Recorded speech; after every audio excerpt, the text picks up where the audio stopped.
안녕하세요. 저는 인생 대역전에 성공한 50대 자영업자입니다. 식당 잡일로 하루 벌어 하루 먹고 살던 아줌마가 지금은 건물주가 돼 떵떵거리며 살고 있으니 이만하면 대역전이 맞는 거겠죠? 제가 이렇게 성공할 수 있었던 비결은 딱 하나? 바로 시어머니를 잘 만났기 때문인데요. 시어머니가 돌아가시기 직전 알려준 충격적인 진실에 제 인생이 확 바뀌었지 뭐예요. 도대체 무슨 사연인지 궁금하시죠? 지금부터 차근차근 소개해 볼게요. 깜짝 놀랄 반전이 숨어 있으니 꼭 끝까지 들어주세요. 저는 학교 선생님인 아버지와 전업주부인 어머니 슬하에서 일남 삼녀 중 둘째로 태어났어요. 위로 언니가 둘이었고 밑으로 남동생이 하나 있는 복작복작한 집안이었죠. 원래 아버지를 본받아 교사 일을 하고 싶었는데요. 가부장적이었던 아버지는 여자는 그저 좋은 남자 만나 시집이나 잘 가면 된다 생각한 분이었어요. 그래서 22, 꽃다운 나이에 중매로 4살 많은 중학교 교사에게 시집을 가게 됐죠. 옛말에 4살 차이는 궁합도 안 본다는 말이 있잖아요. 그래서일까요? 남편과 저는 연애 결혼을 한 게 아닌데도 참 잘 맞았어요. 고기와 나름식을 싫어하는 음식 취향도 비슷했고요. 일찍 자고 일찍 일어나는 생활 습관도 닮아 있었죠. 심지어 화초를 키우고 책 읽기를 좋아하는 취미까지 똑같았네요. 영혼의 단짝 같은 사이니 자연히 싸울 일도 없었어요. 남들은 결혼해 한 집에 살기 시작하면 하다못해 치약 짜는 방법 가지고도 싸운다는데 저희 부부에게는 해당 사안이 없는 말이었죠. 남편은 늘 저를 귀해하고 존중해줬고요. 교편을 잡고 있으면서도 가방끈 짧은 저를 한 번도 무시하지 않았네요. 사실 처녀 시절엔 가부장적인 아버지와 남동생만 예뻐하는 어머니 때문에 상처를 참 많이 받았거든요. 이 집안이 답답한 감옥처럼 느껴지기도 했고요. 그런데 남편과 결혼해 저만의 가정을 꾸리니 그렇게 행복할 수가 없더군요. 내가 남자 하나는 참 잘 만났다 싶었죠. 하지만 인생사 세웅지 말라고 어떻게 늘 좋은 일만 있겠어요? 결혼한 지 2년쯤 됐을 무렵 저희 부부에게도 뜻밖의 불행이 찾아왔어요. 시아버지가 중풍으로 갑작스럽게 쓰러지면서 판신불수가 되신 거였죠. 사실 시아버지가 사업을 꽤나 크게 하셨어서 모아둔 재산이 제법 됐거든요. 마음만 먹는다면 상주 간병인을 쓸 수도 있는 상황이었어요. 하지만 시아버지는 생판 남에게 자기 몸 맡기는 걸 죽기보다 싫어하셨고요. 결국 시어머니가 간병을 전담하게 됐죠. 그렇게 두 분 사이가 원래도 좋은 편이 아니었거든요. 남편에게 전해 듣기로는 시아버지가 여자 문제로 시어머니 속을 많이 썩였다고 하더군요. 그래서일까요? 시어머니는 시아버지를 간병한 지 반년 만에 포기를 선언하셨어요. 혼자서는 도저히 못하겠다면서 자식들에게 도움을 요청하셨죠. 남편에겐 2살 터울의 형과 1살 터울의 여동생이 있었는데요. 둘 다 저희 부부와 마찬가지로 결혼해서 이미 가정을 꾸린 상태였어요. 아주버님은 유치원에 막 입학한 아들과 갓 태어난 딸도 있었죠. 다들 알겠지만 난 회사 일에 육아에 아주 요즘 정신이 없어. 잠도 제대로 못 잔다고. 집사람도 애 낳고 몸 푼 지 얼마 안 됐고 아버지를 모실 수 있는 형편이 아니야. 아주버님은 3남매가 모인 자리에서 바로 발을 빼더라고요. 시누이도 크게 다르지 않았어요. 참나, 누군 뭐 놀아. 나도 회사 다니라 임신 준비하랴 얼마나 바쁜데. 그리고 시댁에서 도대체 애는 언제 가질 거냐고 얼마나 눈치를 주는지 알아. 이 와중에 우리 아버지까지 모시겠다고 하면 아마 시어머니가 날 죽일 거야. 그치, 여보? 그렇지. 우리 엄마가 절대 가만히 안 있지. 같이 온 서방님까지 열심히 맞장구를 치는 걸 보면서 폭탄 돌리기가 생각나더라고요. 서로 언제 터질지 모르는 폭탄을 이리 넘기고 저리 넘기고 도대체 자식들끼리 모여서 이게 뭐 하는 짓인가 씁쓸함이 밀려오더군요. 남편의 생각도 크게 다르진 않았나 봐요. 모두가 열심히 자기 입장을 피력하는 가운데 홀로 침묵을 지키고 있더군요. 자연스레 화살은 저희 부부에게 돌아갔어요. 아주머님은 그러고 보니 형철이 너는 아직 애도 없고 재수 씨도 직장 다니는 거 아니니까 괜찮지 않아? 하고 은근슬쩍 운을 떼더군요. 신우이도 옳다구나 하고 바로 압력을 주더라고요. 맞아. 작은 오빠 이번 기회에 효도 좀 해. 아버지가 오빠를 좀 예뻐했어. 새언니도 이번 기회에 시댁살이 한번 해보면 좋지. 그치 언니? 알잖아요. 우리 엄마도 아버지도 나쁜 분들 아닌 거. 우리 시부모님에 비하면 아주 천사들이라고요. 시집살이 한번 겪어본 적 없는 언니가 얼마나 부러운 줄 알아요. 그러가 살아도 두 분 다 언니한테 잘해주실 거예요. 네. 근데 제가 아직 시부모님이 너무 어려워서. 그러니까 더더욱 같이 살아야죠.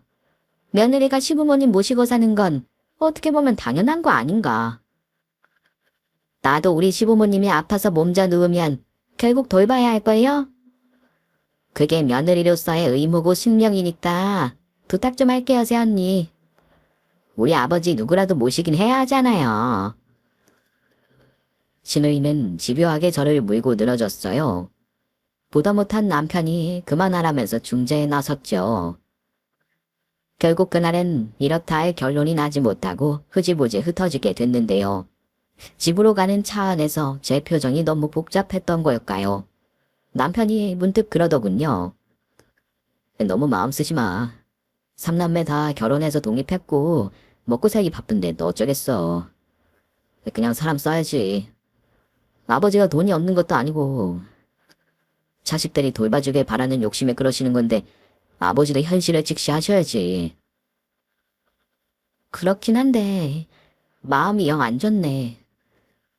사실 우린 아직 애도 없고 내가 직장이 있는 것도 아니니까 모시려면 모실 수야 있잖아.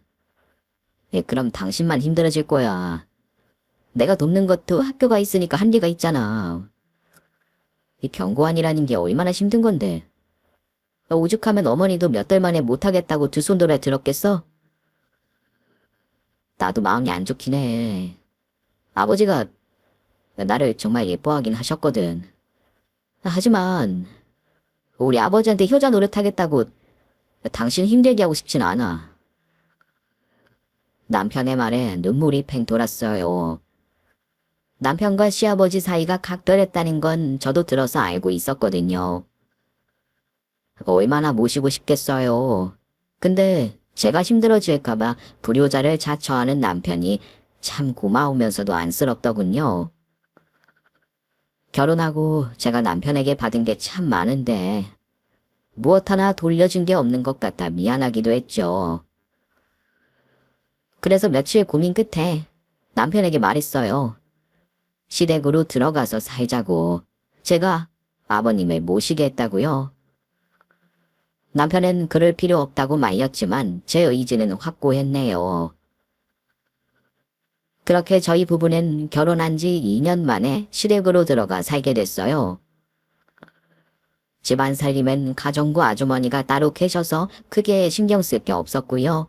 시아버지 옆에부터 병고안을 하는 게 가장 큰 일이었죠.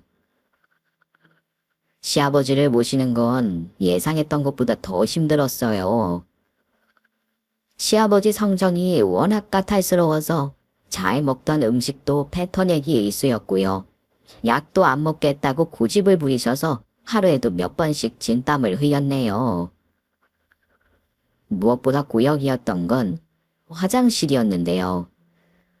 사실 거동이 불편하면 성인용 기저귀를 차는 게 환자도 그렇고 간병인도 편한데 시아버지는 자존심 때문인지 곧 죽어도 화장실에 가서 직접 볼일을 보려고 하셨어요. 제게 신호를 줄 때마다 시아버지를 부축해 화장실로 가 변기에 직접 앉혀드리고 뒤처리까지 해드려야 했죠. 하루에 적게는 2~3번, 많게는 5~6번까지 그 짓을 하고 나면 기운이 쭉 빠졌네요. 설상가상 저를 괴롭힌 건 시아버지 평간호뿐만이 아니었어요. 사실 시어머니는 결혼 전부터 저를 못마땅해 하셨거든요. 교사인 자기 아들에 비해 제가 너무 딸린다는 이유로 말이죠. 그래도 남편이 제가 마음에 든다고 하니 어찌저찌 결혼은 시켰는데 아무래도 영 마음에 차질 않았나 봐요. 따로 살 땐 몰라도 한 집에 사니까 자꾸만 이런저런 트집을 잡으시더군요. 게다가 결혼한 지 2년이 넘도록 아이를 못 가지니 툭 하면 그 일로 시비를 거셨는데요. 하루는 제가 시아버지가 주무시는 틈에 잠깐 남편과 제 속옷을 세탁기에 돌리고 있었어요. 아무래도 가정부 아주머니한테 속옷 빨래까지 부탁하기엔 면구스러워서요. 그런데 그 모습을 보시던 시어머니가 갑자기 기겁을 하면서 제게 달려오시더군요. 새아가, 너 지금 뭐 하는 거니? 네? 빨래 좀 돌리려고요. 왜 그러세요? 너 지금까지 형철이 속옷을 그냥 세탁기에 돌렸단 말이야? 이런 일반 세제가 얼마나 남자 몸에 안 좋은 줄 아니? 거기에 직접 닿는 건데, 세상에. 이러니 여자가 이 소식이 없지. 시어머니 말이 참 황당하게만 느껴졌어요. 세상에 얼마나 많은 사람들이 속옷을 그냥 세탁기에 돌리는데 아무리 옛날 분이라지만 좀 너무하다 싶더라고요. 요즘은 다들 이렇게 해요, 어머님. 세제도 검사 다 하고 나온 거라 안전하고요. 그걸 믿니? 장사치들이 물건 팔기 위해서라면 뭔데 입을 못할까? 당연히 다 안전하다고 말하지. 나도 다른 건 몰라도 너희 시아버지 속옷은 하나하나 다 손빨래 했었어. 그러니까 삼남매 쑥쑥 잘 만났고 키운 거 아니겠어? 기만할 거 없고 당장 형철이 속옷은 빼서 따로 빨래해. 여사님한테 물어보면 수제 빨래 비누 어디 있는지 알려주실 거야. 그치만 곧 아버님 일어나실 시간이라. 아니 너 왜 자꾸 내 말에 토를 다니? 시애미 말이 말 같지가 않아? 시집 와서 여죽 애 하나를 못 낳고 있으면 나 같은 고개도 못 들고 다니겠구만. 뭐가 이렇게 당당해? 시어머니의 면박에 결국 저는 세탁기에 들어있던 남편 빨래를 또로 끄집어냈어요.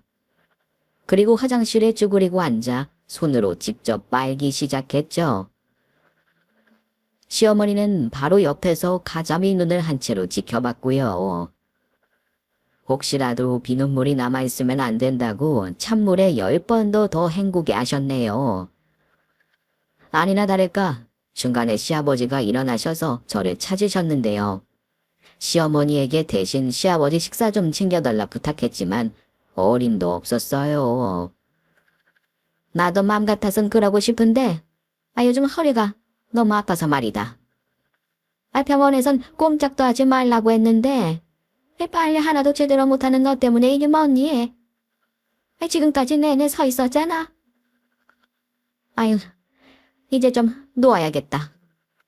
너희 시아버지 밥은 얼른 빨래 마저 하고 챙겨드려. 한 30분 늦게 먹는다고 안 죽으니까. 결국 저는 손빨래를 모두 마친 뒤에 시아버지 식사 시중까지 들어야 했어요. 약도 챙겨드리고 소화시킬 겸 운동도 시켜드리고 나니 하루가 다 지나 있더군요. 그 뒤로도 시어머니는 사사로운 일로 제게 계속 트집을 잡았어요. 시아버지 모시는 일이나 남편 챙기는 일에 조금이라도 소홀한 게 있으면 바로 난리를 치셨죠. 행동이 곰처럼 굼뜨다는 둥, 애 못 낳는 하자 있는 여자라는 둥, 막말도 서슴지 않으셨네요. 그래도 그때까진 제가 다 못나서 그런 거라고 생각해서요.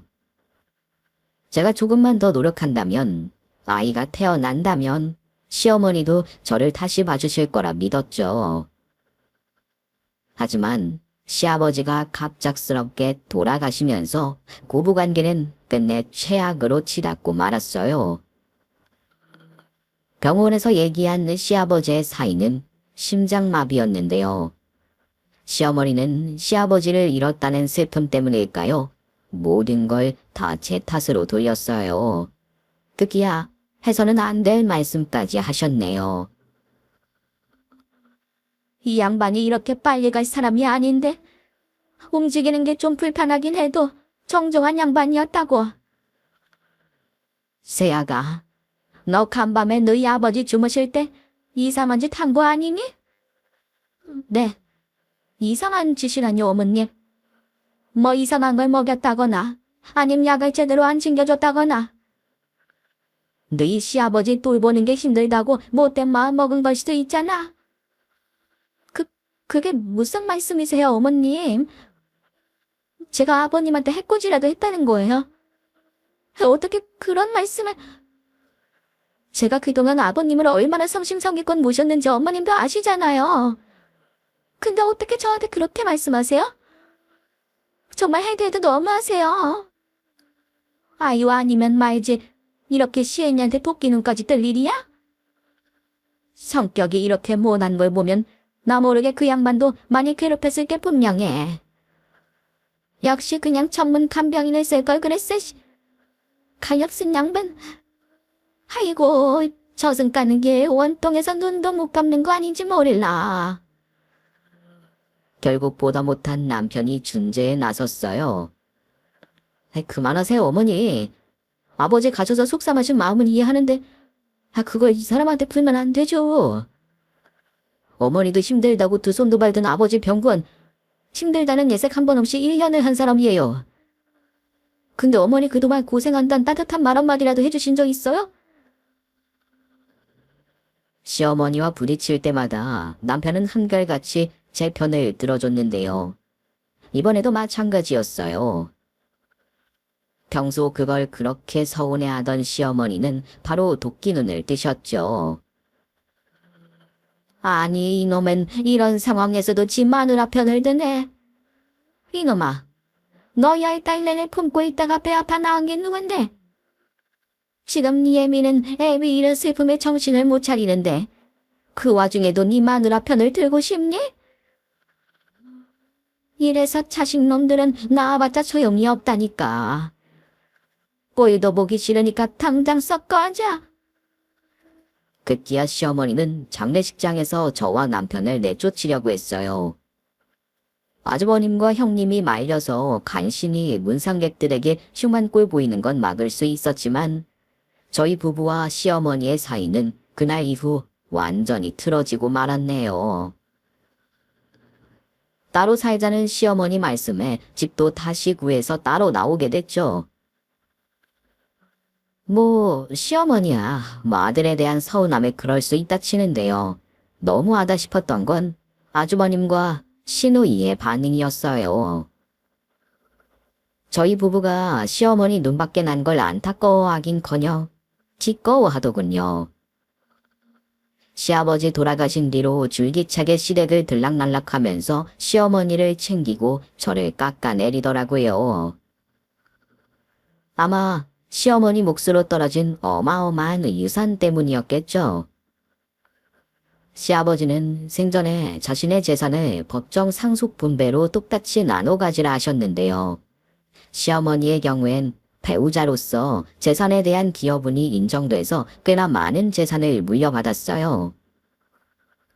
저는 제3자라 잘은 모르지만 남편 말로는 유산의 절반 이상을 시어머니가 소유하고 나머지를 3남매가 똑같이 나눠 갖기로 했다더군요. 내심 서운하기도 했어요. 그래도 1년 동안 열심히 시아버지를 모셨는데, 시아버지는 물론 식구들 그 누구 하나 제 공로는 인정해줄 생각이 없어 보여서 말이죠. 남편도 그런 제 마음을 알았던 걸까요? 어느 날 선물이라면서 몇백만 원짜리 명품백과 장미꽃 한 다발을 들고 왔어요. 세상에, 이게 다 뭐야? 이 가방 엄청 비싼 거 아니야? 여기에 꽃까지. 오늘 무슨 날이야? 날은 무슨 날. 그냥 당신 그동안 우리 아버지 모시느라고 고생 많았다고. 식구들 대표해서 내가 대신 인사하고 싶어서 힘 좀 써봤는데 마음에 들어? 여보. 배은망덕한 우리 식구들에 신경 쓰지 마. 내가 대신 평생 그 은혜 갚으면서 살 테니까. 알았지? 남편의 말에 눈물이 폭포수처럼 흘렀어요. 남편의 품에 안겨 아이처럼 한참을 울었던 것 같네요. 그동안 시아버지 병고안하면서 보냈던 힘든 시간들도 시어머니를 비롯한 시댁 식구들에게 받았던 상처도 다 대수롭지 않게 여겨지더라고요. 남편이 옆에 있어주는 한 그 어떤 고난과 역경도 이겨낼 수 있을 것 같았죠. 그땐 정말 꿈에도 몰랐어요. 늘 제 곁을 지켜줄 것 같던 남편이 갑작스럽게 저를 떠날 줄은 말이죠. 시아버지가 돌아가신 지 반년쯤 됐을까요? 하루는 남편이 야근을 한다고 해서 혼자 대충 저녁을 차려 먹고 치우고 있을 때였어요. 갑자기 모르는 번호로 전화가 와서 받아보니 병원이라고 하더군요. 강영철 씨 가족분 맞으시죠? 지금 교통사고로 환자분이 크게 다쳤어요. 얼른 병원으로 와주세요. 빨리요. 구조대원의 다급한 목소리에 하늘이 무너지는 기분이었어요. 겉옷도 못 챙겨 입고 허겁지겁 집 밖으로 나와 택시를 잡아탔죠. 병원 가는 내내 제발 남편이 무사하길 바랬건만 뭐가 그리도 급했던 건지 남편은 제가 도착하기도 전에 숨을 거두고 말았네요. 경찰 말로는 귀갓길에 음주운전 차량에 치인 거라 하더군요. 얼마나 황망하고 끔찍하던지요. 맘 같아선 음주운전을 한 가해자를 똑같이 만들어주고 싶었어요. 하지만 그 사람도 처자식이 있는 한 집안의 가장이더군요. 결국 그냥 법의 심판에 맡기기로 했는데요. 지리한 법적 다툼 끝에 그 가해자에게 내려진 형량은 2년이라는 말도 안 되는 형량이었어요. 너무 억울했고 화도 났지만 그래도 그 인간 가족들을 생각해서 참았죠. 가해자가 이 일로 개과천선해서 착하게 살기만을 바라면서요. 하지만 사람이 어디 그렇게 쉽게 바뀌던가요? 몇 년 뒤 우연히 그 가해자 소식을 전해 듣게 됐는데요. 그 뒤로도 술을 입에 달고 살아 가족들을 힘들게 하더니 결국 간암으로 죽었다 하더군요. 이제라도 심판을 받은 거라 해야 할지 자업자득이라 해야 할지 통쾌한 한편으로 씁쓸한 마음이 들기도 했네요. 그래도 남편의 억울함이 이걸로 조금이나마 풀리길 바랬어요. 어쨌든 남편이 그렇게 황망하게 제 곁을 떠난 뒤로 제 인생은 완전히 무너졌어요. 남편의 사망 소식을 전해들은 시어머니는 저를 거의 죽일 것처럼 때리셨어요. 너 이년, 네가 우리 집에 들어온 뒤로 재수가 온부터도 유불수지. 하나뿐인 내 남편 그렇게 보는 것도 모자라서 이제 우리 아들까지 보내버려? 너 도대체 뭐야? 뭔데 내 남편의 이 아들까지 잡아먹은 거냐고? 이 망아이는 죽어. 어머님, 이러지 마세요. 저도 너무 힘들어요. 뭐? 힘들어? 네가 힘들긴 뭐가 힘들어? 이 뻔뻔한 년. 네가 힘들어봤자 차에 치여서 비명 행사한 내 아들보다 힘들까? 내 아들 살려내라, 이년아. 내 아들 살려내. 시어머니는 저를 때리면서 오열하다 끝내 정신을 놓으셨어요. 뒤늦게 달려온 아주버님이 그런 시어머니를 병원으로 모시고 갔죠. 그대로 바닥에 혼자 널브러져 있자니 어찌나 막막하고 죽을 것 같던지. 하지만 실액의 횡포는 거기서 끝이 아니었어요. 남편의 장례를 다 치르고 일주일쯤 흘렀을까요? 시누이와 아주버님이 따로 저를 부르더군요. 할 말이 있다면서요. 뭔가 쎄하다 싶었는데 역시나 제 예감은 틀리지 않았어요. 저희 집까지 찾아온 두 사람은 한참을 서로 눈치만 보는가 싶더니 아주버님이 먼저 운을 떼더군요. 아이 재수씨, 내 말 기분 나쁘게 생각하지 말고 들어요. 아이 사실 형철이가 왜 애들 가르치면서 뭐 대단히 성공한 것도 아니고 아이 그놈 재산 대부분이 다 아버지가 물려주신 거잖아요. 그래서요? 그건 아주버님과 아가씨도 마찬가지잖아요. 그게 뭐 문제가 되나요? 아이 형철이가 살아있었으면 문제가 안 되죠. 근데 아니잖아요. 사실 재수씨는 우리 집안하고 피 한 방울 안 섞인 남남이고 따로 우리 강씨감은 후계자를 낳아준 것도 아닌데 그 많은 재산을 생간 남인 재수씨가 다 가진다는 게 말이 안 되잖아요. 역시나 제 예상대로 두 사람은 남편의 유산을 탐내서 찾아온 거였어요. 잠자코 있던 시누이도 얼른 말을 보태더군요. 너무 서운하게 생각하지 말아요, 새언니. 입장 바꿔서 생각해보면 언니도 좀 그럴 거예요? 언니가 뭐 애를 낳은 것도 아니고 재산에 뭐 하나 기여한 것도 없잖아요. 애초에 우리 집안 돈이었으니까 돌려주는 게 맞지 않겠어요? 지금 엄마도 당장 그 돈 찾아오라고 난리예요, 아주. 시어머니 얘기를 들으니 갑자기 토악질이 치밀어 올랐어요. 남편 잡아먹은 년이라고 저를 흠씬 두들겨 패던 게 생각나서 말이죠. 그때도 누구 하나 나서서 도와주는 사람이 없었더랬죠. 하나뿐인 남편이 떠나고 나니 사무치게 느껴지더라고요. 세상에 저 혼자뿐이라는 게 말이죠. 더는 내 시댁 식구들이 환멸나서 상대할 수가 없더라고요. 알겠으니까 그만 돌아가 주세요. 다들 돈독이 오를 대로 오른 것 같은데 그깟 돈 저는 하나도 욕심 안 나요. 뾰족한 제 말에 아주버님이 기분이 상했는지 인상을 찌푸리더군요. 아이 재수씨, 돈독이 오를 대로 올랐더니 그 말은 좀... 왜요? 제가 틀린 말 했나요? 남편 일은 저한테 위로 한마디 없이 다짜고짜 유산 얘기부터 꺼내놓고 두 분 다 슬프긴 하신 거예요? 형제가 음주운전 차량에 치여서 그렇게 허망하게 가버렸는데 어쩜 이 와중에도 그저 돈. 됐으니까 이만 돌아가 주세요. 돈은 다 돌려드릴게요. 그러니까 다신 찾아오지 마세요. 저는 그렇게 시누이와 아주버님을 내쫓다시피 돌려보냈어요. 그리고 남편 앞으로 되어 있던 유산, 그중에 시아버지한테 물려받은 몫은 전부 다 뱉어냈죠. 그러고 나니 남는 건 약간의 현금과 집 전세금뿐이었네요.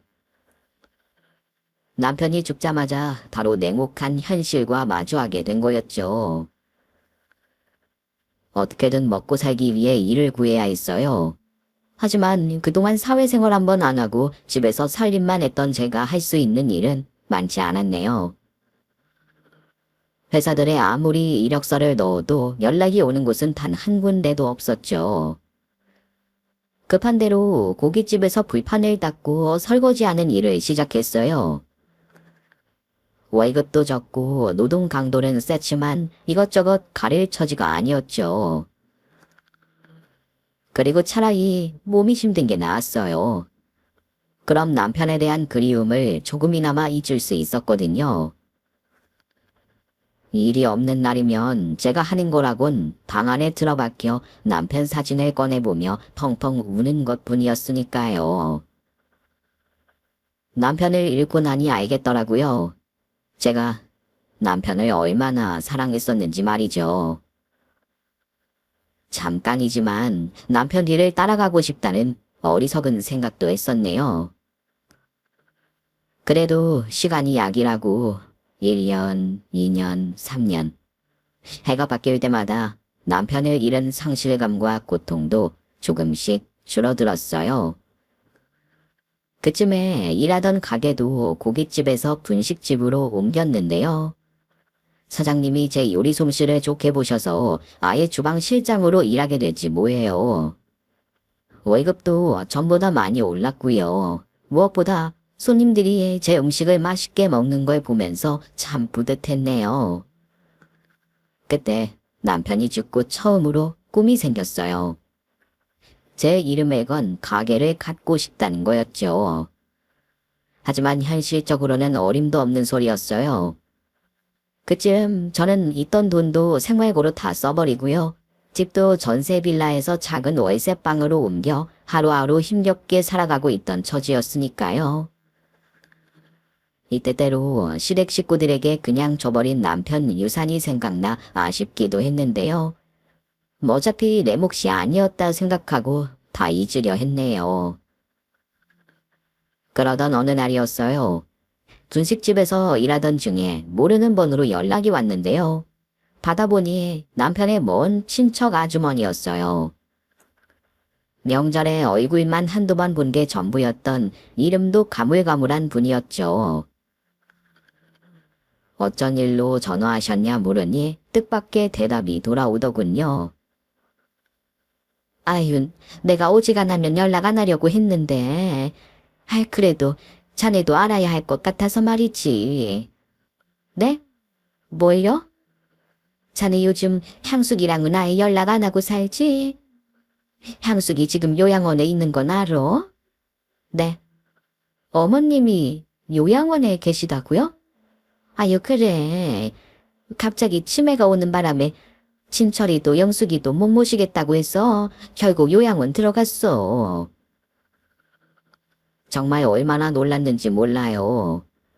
제 기억 속의 시어머니는 늘 정정하셨기에 지금까지도 대궐같이 커다란 그 집에서 잘 먹고 잘 살고 계실 거라 생각했거든요.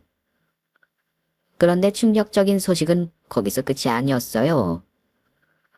내가 향숙이랑 꾸준히 연락하고 있거든.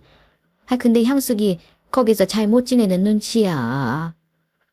나 오고 싶어 하는 것 같은데 진철이랑 영숙이는 한 번도 들여다보지도 않고 지네 엄마 재산 쏙 빼먹더니만 볼장 타봤다 이것이 뭐. 아유, 괘씸한 것들. 아주머니는 한동안 아주버님과 시누이 욕을 하다가 전화를 끊었어요. 부랴부랴 다시 일을 시작하는데 아무래도 이 마음 한구석이 찝찝하더군요. 저를 못살게 괴롭혔던 시어머니지만 그래도 남편의 하나뿐인 어머니인데 그런 분이 요양원에서 치매로 죽어간다는 게 영 기분이 좀 그렇더라고요.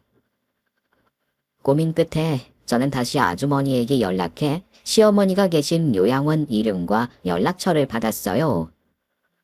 그리고 가게 쉬는 날 큰맘 먹고 요양원에 직접 찾아갔죠. 시어머니는 치매로 정신이 오락가락 하신다고 들었는데요. 아니나 다를까 저를 봐도 영 알아보질 못하시더군요. 그냥 아줌마 아줌마 하면서 자꾸 밥 달라는 신소리만 하더라고요. 어머님, 저 모르시겠어요? 저 어머님 둘째 며느리잖아요. 어머님 둘째 아들 강형철이 부인. 기억 안 나세요? 형철이? 형철인 내 아들인데. 아줌마 우리 형철이 알아요? 네, 알다 마다요. 제 남편이었는 걸요. 가엾은 우리 형철이 나보다도 더 일찍 세상을 떠나버렸지. 아유, 불쌍한 내 새끼. 시어머니는 아들 이름에 옛날 생각이 나셨는지 갑자기 펑펑 눈물을 흘리셨어요. 그런 시어머니가 안쓰러워서 저도 모르게 꽉 안아드렸네요. 아이고, 어머님, 울지 마세요. 그이 하늘에서 잘 지내고 있을 거예요. 그이 안 슬프게 하려면 어머님이 잘 지내셔야죠. 네? 응, 내가 잘 지내야지. 그래야지. 근데 아줌마 여긴 왜 왔어? 나 데리러 온 거야? 네?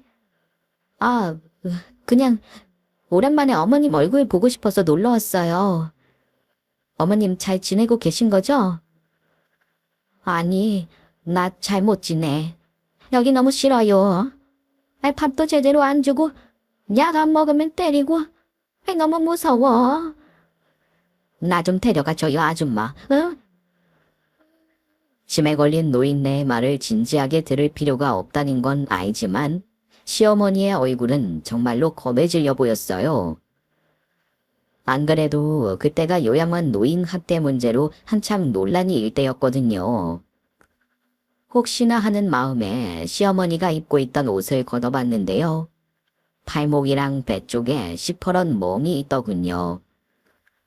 깜짝 놀라 바로 요양원 담당자를 불렀어요. 그리고 이게 어떻게 된 일이냐고 따졌죠. 아니 그게 어머님이 혼자 멋대로 움직이시다가 넘어져서 부딪혔나 봐요. 그게 말이 돼요. 누가 봐도 손으로 때린 흔적인데? 제가 계속 따져묻자 결국 요양원 원장까지 출동했는데요. 정말 쓰레기 같은 사람이더군요. 저를 보자마자 한숨을 푹푹 쉬면서 말도 안 되는 궤변을 늘어놓더라고요. 정말 많은 분이 왜 그러세요? 여기가 무슨 최고급 실버타운이에요? 저희가 요양원 중에서도 특히 저렴한 곳이라는 건 아시죠? 그럼 이런 크고 작은 문제는 감수해 주셔야죠. 돈이 없으니 인력이며 시설이며 딸릴 수밖에 없고. 그럼 보호자분 어머님같이 문제가 있으신 분들은 크고 작은 상처가 생길 수도 있어요. 지금 그걸 말이라고 해요. 제대로 항의도 못하는 힘없는 노인네를 이렇게 때려놓고? 참나. 어느 정도 문제가 생길 수 있는 건 이해해 주셔야 한다고 분명히 입소 전에 말씀드렸잖아요. 며느님이라고 하셨죠? 그때 왔던 따님이랑 아드님은 다 괜찮다 하셨는데 왜 잊어서 제3자가 딴소리예요? 알고 보니 아주버님과 시누이는 이 요양원의 실체에 대해 다 알고 있었어요. 그런데도 비용이 제일 저렴하다는 이유로 시어머니를 여기에 처박아 놓은 거죠. 사람의 탈을 쓰고 어떻게 그럴 수가 있는 건지 분노로 온몸이 덜덜 떨리더라고요. 사이좋은 부부 사이는 아니었지만 그래도 남편의 하나뿐인 어머니를 이런 곳에서 맞고 살게 할 수는 없다는 생각이 들더군요. 제가 왜 삼자예요? 이분 제 하나뿐인 시어머님이고요. 저 이런 곳에 저희 어머님 못 맡겨요. 당장 데리고 나갈 거라고요. 저는 그대로 원장실을 박차고 나와 다시 시어머니에게로 갔어요. 그리고 당장 짐을 챙겨 시어머니를 데리고 나왔죠. 요양원 관계자들은 마음대로 하라는 듯이 신경도 쓰지 않았고요. 그나마 담당하던 간호사가 보호자로 되어 있던 아주머님에게 연락을 한 모양인지 저를 바꿔주더군요. 여보세요? 재수씨? 아니 재수씨가 거긴 어떻게 알고 간 거예요? 좋은 말로 할 때 그냥 조용히 돌아오세요. 뭐라고요? 아니 어떻게 이런 곳에 어머님을 버려두고 한 번 와보지도 않을 수 있어요. 그래놓고 뭐야. 그냥 조용히 돌아와. 이보세요 아주버님. 전 그렇게 못해요. 자식된 돌이라는 게 있는 건데 지금 아주버님도 아가씨도 제정신이에요. 아니 재수씨가 무슨 상관이에요? 형철이 그렇게 가고 이제 남이나 다름없는 사이인데 남의 집 일에 신경 끄세요? 아니요. 그래도 한때 한솥밥 먹고 살았던 사이인데 그렇게는 못하겠어요. 하늘에 있는 그이 보일 면목도 없고요. 어머님은 제가 알아서 모실 테니까 아주머님이랑 아가씨는 신경 쓰지 마세요. 그렇게 전화를 끊고 그 길로 시어머니를 모시고 나왔어요. 식사도 제대로 못 챙겨 드셨는지 몸은 비쩍 골아 있고요. 제가 손만 뻗어도 때리려는 줄 알고 깜짝깜짝 놀라시더군요. 그 모습을 보고 있자니 어찌나 안쓰럽던지요. 바로 따뜻한 밥부터 한 상 차려드리고요. 몸에 난 멍자국 사라지라고 찜질도 해드렸네요. 그러자 시어머니가 뒤늦게 정신이 드셨나 봐요. 저를 알아보시고는 제 손을 붙잡고 고맙다면서 연거푸 고개를 숙이시더군요. 아유 새야가 고맙다 고마워. 네가 내 목숨 살린 거다. 평생 이 은혜는 아니지 마. 아니에요 어머님. 오히려 너무 늦게 찾아뵈서 죄송해요. 제가 진작에 갔으면 그런 일도 없었을 텐데. 아니다 아니야. 이제라도 이렇게 와줘서 정말 너무 고마워. 급기야 시어머니는 제 품에 안겨 오열하기 시작했어요. 그리고 자신을 버린 자식들에 대한 원망도 쏟아내셨죠. 이럴 줄 알았으면 내 전 재산을 애들한테 넘기는 게 아니었는데 빈털털이 되면 자식한테도 버림받는다는 게 나는 남일인 줄 알았지. 설마 내 자식들이 그럴 줄은 꿈에도 몰랐지 뭐냐. 내가 어리석었어. 천하에 둘도 없는 바보였다고. 진정하세요 어머님. 어머님이 어리석은 게 아니에요. 아주버님이랑 시노이가 불효자인 거죠. 그렇게 시어머니를 얼마나 다독였을까요? 울다 지친 시어머니는 이윽고 잠에 빠져들었고요. 그렇게 고부간의 첫날 밤이 흘러갔습니다. 그날 이후 저는 정성껏 시어머니를 돌보기 시작했어요. 어머님이 경증 치매긴 해도 아무래도 혼자 드는 게 불안해서 결국 분식집도 그만둬야 했죠. 다행히 이전 집 전세금 빼고 남은 돈이 약간은 있어서 그걸로 어떻게 두 식구가 먹고 살 수 있었네요. 틈틈이 집에서 할 수 있는 부업도 했고요. 그래도 영 먹고 살기가 빠듯해 아주버님과 시누이에게 어머님 돌봄 비용을 좀 보태줄 수 있냐고 물어도 봤는데요. 둘 다 야멸차게 외면하더군요. 그러게 누가 요양원에서 빼오라고 했냐면서 말이죠. 참 못됐다 싶더라고요. 죽은 남편과 한 배 타고 난 형제가 맞는지 의심스러울 정도였죠. 근데 나중에 알고 보니 아주버님과 시누이의 상황도 그렇게 좋지가 않더라고요. 아주버님은 회사를 그만두고 부모님에게 물려받은 유산을 탈탈 털어 야심차게 사업을 시작했는데요. 결국 다 말아먹고 도산 직전이라고 하더군요. 시누이는 그 사이 서방님과 이혼하고 혼자가 됐는데요. 아무래도 심적인 타격이 컸는지 가진 재산을 술과 도박으로 대부분 탕진했다 하더군요. 그러니 저도 차마 더 뭐라고 할 수가 없었네요. 물론 그렇다고 해서 하나뿐인 모친을 요양원에 처박아 두고 들여다보지도 않은 것까지 이해가 된 건 아니지만요. 경제적으로 힘들긴 했지만 시어머니와의 동거는 생각보다 나쁘진 않았어요. 시어머니는 옛날처럼 표독스럽게 굴진 않았고요. 오히려 제게 고분고분 상냥하게 구셨어요. 치매로 정신이 온전치 않으실 때도 음식 투정 한번 하신 적이 없었죠. 오히려 식사 시종을 드는 제 옆에서 같이 먹자면서 숟가락을 넘겨주곤 하셨네요. 남편을 떠나보낸 이후 쭉 혼자였기 때문일까요? 시어머니의 그런 온정이 저도 참 위로가 됐어요. 이렇게 평생 시어머니 모시고 살아도 좋겠다는 생각이 들 정도였네요. 하지만 하늘도 참 무심하시죠. 한번 나빠진 시어머니의 건강은 좀처럼 회복될 기미를 보이지 않았고요. 급기야 한 번은 피를 토하셔서 놀란 마음에 병원으로 데려갔더니 위암이라 하대요. 이미 암이 다른 장기로까지 전이된 상황이라 치료에 의미가 없다고 그냥 마지막 가시는 길 편하게 보내드리는 게 나을 거라 하더군요. 의사의 말에 어찌나 절망스럽던지요.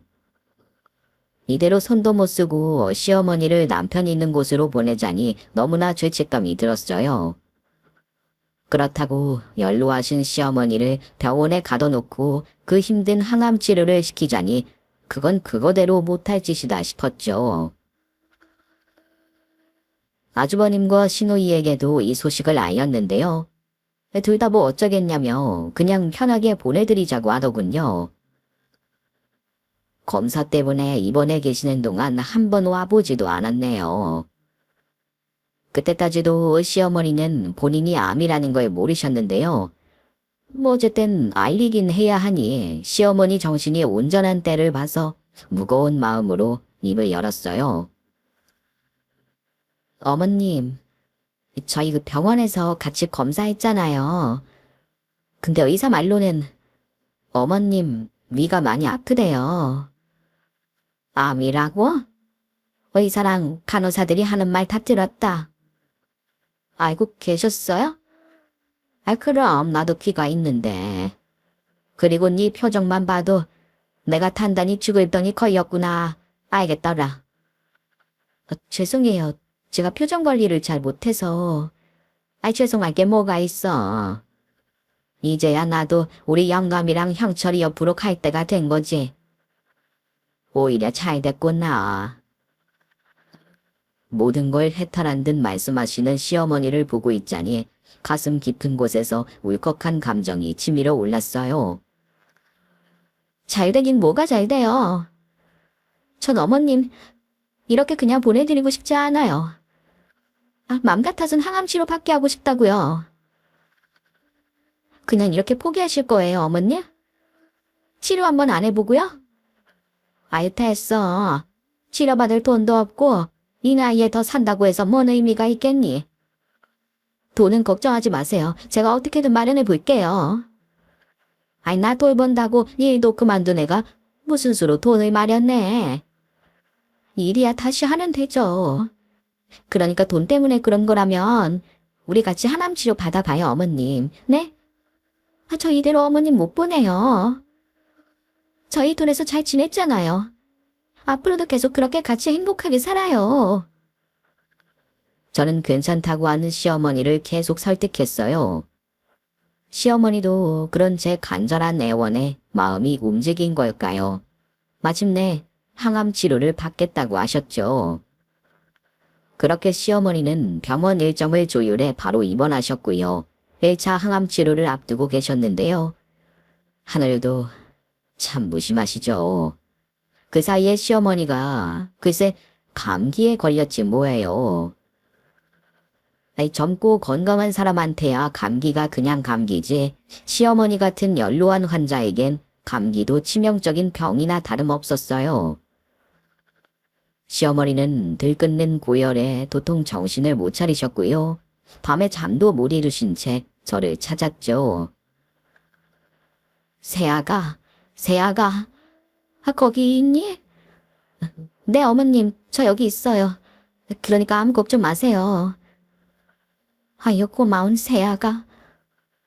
너 없었으면 내가 지금까지 이렇게 살 수 있었을까? 정말 고맙다. 고마워. 이 은혜는 평생 잊지 않으마. 왜 어디 영영할 것처럼 그런 말씀을 하세요? 그러지 마세요. 새아가, 내 말 잘 듣거라. 내가 너한테 말 못한 지은 죄가 하나 더 있으니까.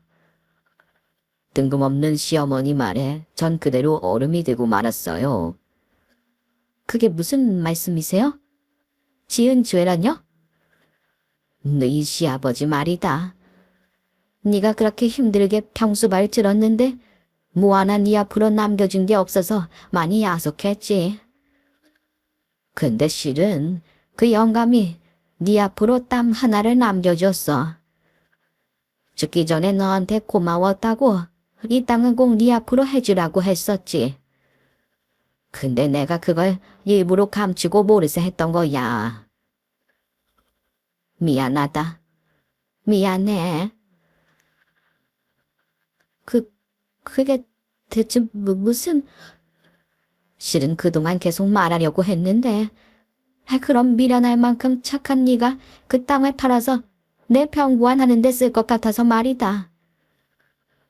그래서 나 죽기 전에 말하려고 했는데 이제 때가 된 것 같구나. 내가 변호사한테 미리 다 말해뒀으니까 나 죽거든 꼭 변호사한테 연락하거라. 그 땅은 원래 네 거였어. 팔아서 욕이 나게 쓰거라. 알았지? 어머님, 어머님, 정신 좀 차려보세요. 알겠으니까 저 좀 보시라고요. 네? 충격적인 진실을 고백한 것도 잠시 시어머니는 이내 두 눈을 감았어요. 그리고 다시는 눈을 뜨지 못하셨죠.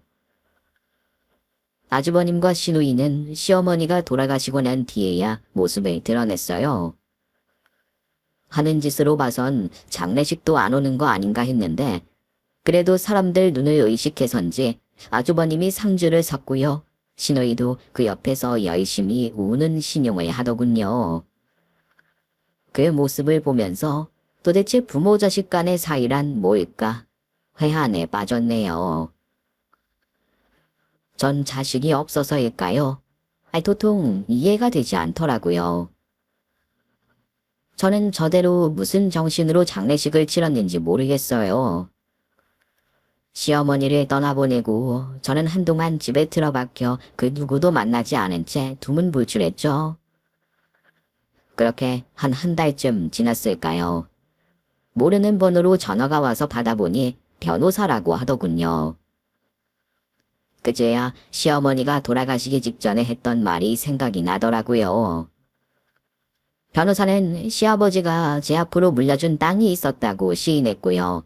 그걸 시어머니가 계속 갖고 있다가 이제야 돌려주게 됐다며 미안해했어요. 알고 보니 시어머니께서 저 모르게 변호사를 만나 사전에 명의까지 돌려줬더군요. 제 인감이며 신분증을 가져다 저 모르게 그런 짓을 하셨는데 저는 아무것도 몰랐지 뭐예요. 놀라운 일은 그뿐만이 아니었어요. 제가 물려받은 땅이 원래는 넓기만 넓을 뿐 값어치가 5억 원도 안 되는 곳이었는데요. 몇 년째 개발 호재가 더해져 땅값이 서너 배로 폭등했지 뭐예요.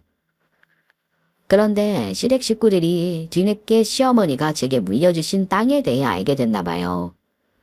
어느 날 갑자기 시누이에게 전화가 와선 도둑년이라고 당장 돈 내놓으라고 난리를 치더군요. 급기야 시누이와 아주버님이 저희 집에 쳐들어오기까지 했어요. 그때 저는 다시 식당 일을 하고 있던 때라 출근해야 한다고 사정했지만 둘 다 들은 채도 않더군요. 아주버님은 다짜고짜 그렇게 출근이 급하면 당장 우리 어머니 돈부터 토해내요. 죄수씨 그렇게 안 받는데 진짜 어떻게 남의 재산에 도둑질할 수가 있어? 하고 화를 내더군요. 시누이도 옆에서 옳다구나 맞장구치고 말이죠. 갑자기 찾아와선 사람을 도둑 취급하다니 얼마나 기가 막혔는지 몰라요. 아니 제가 언제 도둑질을 했다고 그래요? 그 돈이요. 어머님이 저한테 고맙다면서 물려주신 거예요. 어머님 치매 오시고 편찮아지셨을 때 아주버님이랑 아가씨 어떻게 했는데요? 감옥이나 다름없는 요양원에 버려두고 한 번도 들여다보지도 않았잖아요. 제가 어머님이 그 요양원에서 너무 힘들어하신다. 폭행도 담아주는 것 같다 말씀드렸을 때도 들은 척도 안 했죠? 암 걸린 거 알았을 땐 또 어떻고요. 이 핑계 저 핑계 대면서 자식된 도리를 저버리려고 했잖아요. 오죽했으면 그이 죽고 남남이나 다름없던 제가 모셔와서 지금까지 보살폈겠어요. 제 말에 아주머님과 시누이 둘 다 아무 말도 하지 못했어요. 자기들이 한 짓이 있으니 그럴 만도 했죠. 하지만 돈 앞에서 사람은 얼마나 뻔뻔해지던지요. 시누이가 금세 빗줄이 어쩌고 저쩌고 하면서 반박을 하더군요. 그래요. 새언니 고생한 거 나도 인정해요. 자식들이 못하던 우리 엄마 병고안 대신해줘서 고맙다고요. 하지만 그 땅 팔면 못해도 20억은 남겠던데 그거에 병부한 값으로 다 갖는 건 너무 심하잖아요.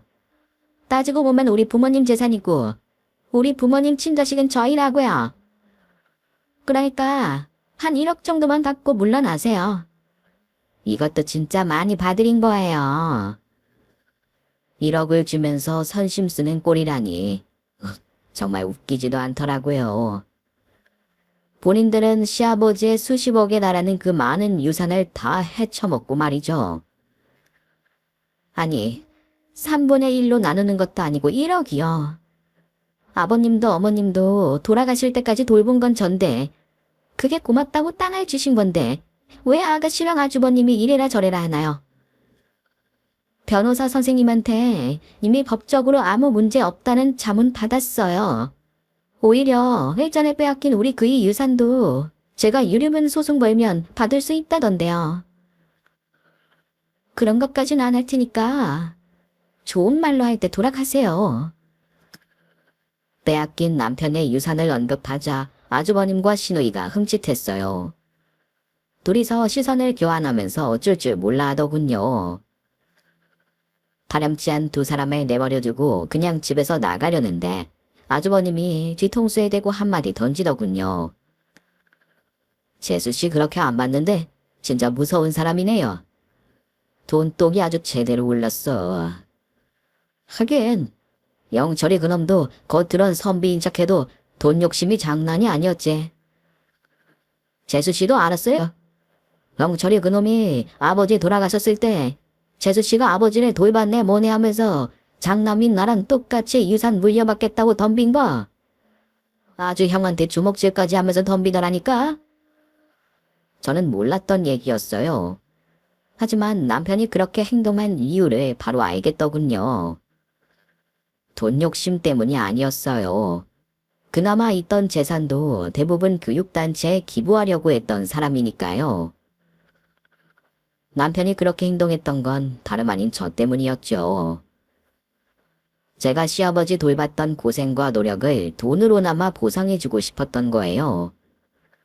그런 남편의 마음도 모르고 폄하하려는 아주버님이 너무 화가 났어요. 아가씨도 제 행동에 약이 오를 대로 올랐는지 기억난다면서 마구 맞장구를 치더군요. 아유 맞아. 아주 부창부수라고. 부부들이 주제도 모르고 돈 밝히는 게 아주 똑같네. 징그에 맞다 징그에 맞아. 저는 참을 수가 없더라고요. 저는 몰라도 이미 고인이 된 남편까지 모욕하는 건 너무 선 넘은 거잖아요. 저는 그대로 주방으로 달려갔어요. 그리고 굵은 소금을 꺼내 그 인간들에게 마구 뿌려대고요. 그것도 모자라서 개수대에 찬물을 잔뜩 받아 물벼락을 때렸죠. 아니 재수씨 뭐하는 거예요? 미쳤어요?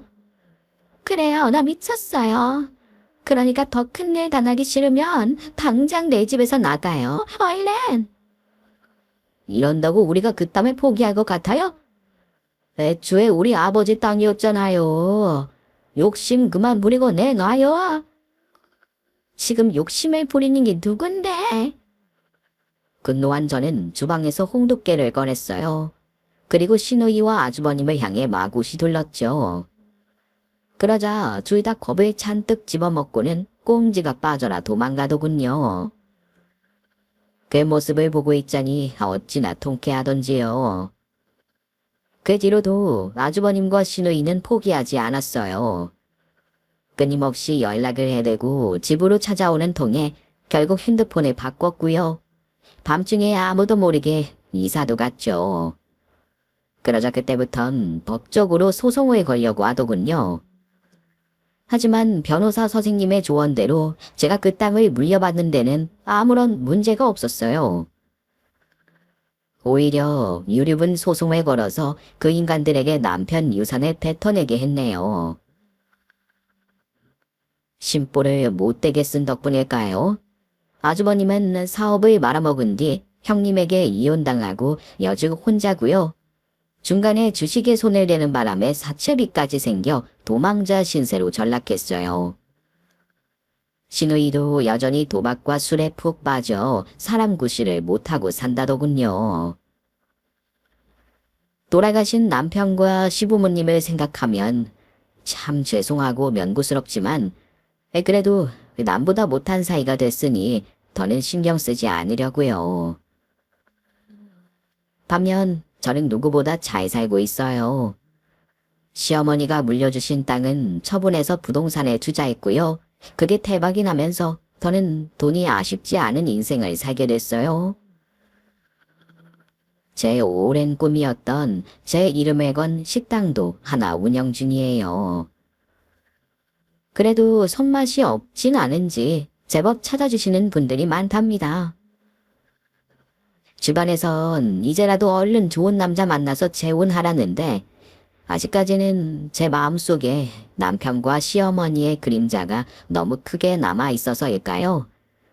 누구를 만나든 별 감흥이 없네요. 사실 뭐 하나 아쉬울 거 없는 인생인데 남자를 굳이 만날 필요가 있을까 싶기도 해요. 물론 때때로 외롭긴 하죠. 같이 어울리던 친구들도 요즘은 손주 봐야 한다, 남편 뒤치다꺼리 해야 한다 바쁘거든요. 사실 지금은 좋은 감정을 가지고 만나는 분이 있긴 한데요. 이분은 살림을 합치고 싶은 눈치인데 저는 아직까진 확신이 없네요. 젊은 애들처럼 연애만 하고 싶다 생각하면 너무 철이 없는 걸까요? 썰밤 구독자님들의 의견이 궁금하네요. 댓글 달아주시면 하나도 빠짐없이 다 읽어볼게요. 긴 얘기 들어주셔서 감사합니다. 모두 건강하세요.